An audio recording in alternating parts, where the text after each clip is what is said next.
The rich don't want you to know these secrets, but I'm gonna share them anyway. Rich people understand these secrets and operate at a different frequency than average people. Anyone can use them, they've just been gatekeeping it. It's not just a number in the bank account that separates the wealthy from the poor. Rich people actually think and behave differently around money than average people. Hey, welcome back. I'm Iris. I talk about all things money and life tips, so subscribe to learn more. In this video, I'm going to share with you some psychology tricks and mindset shifts that the rich are using to grow their wealth. Wealthy people typically have great control over their emotions. They don't crash out over minor inconveniences. I mean, think about it. In order to obtain and maintain wealth, you need to be able to control your decision making and your emotions in order to make good financial decisions. Mastering emotional control can also tie into making good decisions under pressure and having discipline. This can also tie into the ability to focus on their goals and opportunities. The rich don't get irritated when they see someone else get a great opportunity. They typically don't get upset or emotional when they see someone have something that they want. They simply process the emotion, and after some time, they move on. And when I think about this a little deeper, it actually makes sense. Some of my friends that you probably would consider to be broke cannot handle their emotions and crash out over the smallest minor inconveniences. They simply lack control over their emotions, which as a result turns into making poor financial decisions. Rich people build relationships with other rich people or even wealthier people. They put effort into building relationships with like-minded, ambitious people. By surrounding yourself with like-minded people or people in a position of where you want to be, this can accelerate your career. I mean, by just having a wealthy network, you are gaining access to opportunities, knowledge, and other wealthy people. And having this network just increases your likelihood of gaining a new opportunity, gaining a potential partnership, and things like that. And if you don't already come from wealth, then you have to go out of your way to build these relationships. You need to invest time and money into planting yourself into these situations. And this could look something like buying a pretty pricey ticket into a networking event because you know that there are going to be like-minded, ambitious people there. Or taking up a normally considered rich person hobby because you know that that will gain you access to meeting rich people. But I also saw something recently that said commenting on someone else's content is also a form of networking, and I absolutely love that concept. Because anyone can start building a network of like-minded people just through engaging on someone's content. So comment below the kind of people that you would like to surround yourself with. This means prioritizing the long-term goal over short-term gratification. This can look something like reinvesting your earnings from the business back into the business to earn you even more income. Reinvesting in yourself and the business before upgrading your lifestyle and buying luxury goods. Or on a smaller scale, this could also look like committing yourself to the path of higher education because you know by the end of it, you're going to secure a very good job. I mean, sure, seeking a high-level degree may take a lot of time, money, and effort, but by the end of it, you know it's going to be worth it. Typically, poor people don't prioritize the long-term game.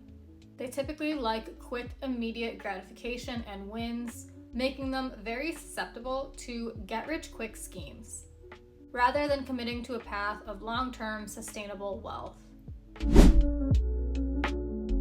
In general, I think the most destructive thing that you can do for yourself is be resistant to change. Wealthy individuals understand the importance of staying adaptable. Wealthy people are typically quick to adapt to new technologies, trends, and markets. I mean, just think about the money there is to be made just by being early to a new technology or trend. Rich people understand that and try to stay ahead of emerging markets and opportunities. To reiterate, I mean, think about how much money there is to be made by being an early investor or pioneer in something like blockchain, AI, or more. Think about that person that you know that is just so stuck in time. That person that thinks that by being loyal to a job for 50 years is still the way to go, when times have completely changed and that's absolutely not the way to go. That same person is probably hesitant to believe that there is an opportunity to make money online. Remember that person and never let yourself become that person. Wealthy people see failures as a learning opportunity and bounce back pretty quickly. They see failure as temporary and use it as an opportunity for growth. Poor people will typically ruminate on their failures and hold on to it as if it defines them. Instead, you should see failure as a learning opportunity and bounce back from it quickly. You need to learn how to fail forward. Now, let's take resilience even a step forward and think about this in terms of economic downfall. Poor people will typically live in fear during these economic downturns, whereas rich people will use this as an opportunity to build them even more wealth. Wealthy will seize this opportunity to buy undervalued assets and start new ventures. Wealthy understand that time is our greatest asset. Unlike material possessions, time cannot be renewed. Once it's gone, it's gone. And everything that you want to achieve, whether that be personal, academic, financial, business-wise, requires time. And how you choose to spend that time determines your success. This is often why you'll see a lot of the ultra-rich spend money on things that allow them to get their time back, like hiring a housekeeper, a cook, chef, nanny. And while those things may cost them a lot of money, money can be renewed, time cannot. And with that time that they now have bought themselves, they'll use that time to make them even more money. Taking risks is necessary for growth, and the wealthiest individuals are known to be avid risk takers. However, there is a crucial aspect of risk that they often don't share, and that is taking calculated risks. And this looks something like weighing the outcomes of an opportunity and strategically pursuing the risks where the potential reward is greater. And another form of risk management is risk diversification. Have you ever heard the term, don't put all of your eggs in one basket? That pretty much sums up risk diversification. Wealthy people typically spread their risks across multiple different investments, business ventures, to reduce the risk of loss. When taking calculated risks, it's also important to know your own personal risk appetite. You need to know yourself and assess your own personal and financial limits. And be sure to only take on the risks that you can afford without severe consequences. Keeping up with the Joneses is something that really screws over the middle class. As soon as someone starts to achieve a little bit of social mobility, they immediately want to upgrade their lifestyle and keep up with the people around them to impress people they don't even like. This is a trap that will keep you stuck in the hamster wheel of living paycheck to paycheck and limits your social mobility. Do you want to know if you have an actual shot at being wealthy? Assess your ability to resist keeping up with the Joneses. Wealthy individuals typically focus their energy and their money into scaling their financial goals. Instead of using excess cash to buy designer goods or luxury cars to impress other people, wealthy individuals typically use their excess income to keep investing into assets that will generate them even more income. True wealth isn't the luxury handbag or the luxury car. True wealth is what you don't see. Poor people typically don't invest much of their time or money into increasing their human capital. For majority, as soon as school ends for them, that's where the learning stops. The rich, on the other hand, are lifelong learners. In fact, the top 1% have this one trait in common, and it's that they love reading. The wealthy are also known to invest more of their time and energy into investing into courses, books, and just overall education.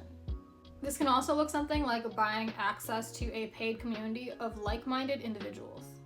The wealthy understand that by investing in their own education and human capital, the ROI is truly limitless. Being emotionally detached helps you make rational decisions, as opposed to making very emotional decisions powered by greed, fear, and impatience. Being driven by your emotions can cause you to make harsh financial decisions like panic selling or chasing risky investments. Detached individuals are typically better at sticking to the plan and strategy. Being emotionally detached allows you to assess and take risk logically. Also fosters patience, allowing your wealth to compound. Being emotionally detached also prevents lifestyle inflation. Emotions like pride, envy, and greed often lead you to spending money that you don't have, to impress people that you don't even like, to create this image of a picture-perfect reality. By remaining detached, you can really grow your wealth by living below your means because you don't feel the need to impress other people. And if you haven't noticed by now, the top psychological tricks that the wealthy are using to get rich aren't just tricks. They're habits and mindsets that any one of us are capable of developing. And if you found any of these insights valuable, please hit the like button because it really supports the channel. And subscribe for more because I post all about money and life tips weekly. And I'll see you in the next one.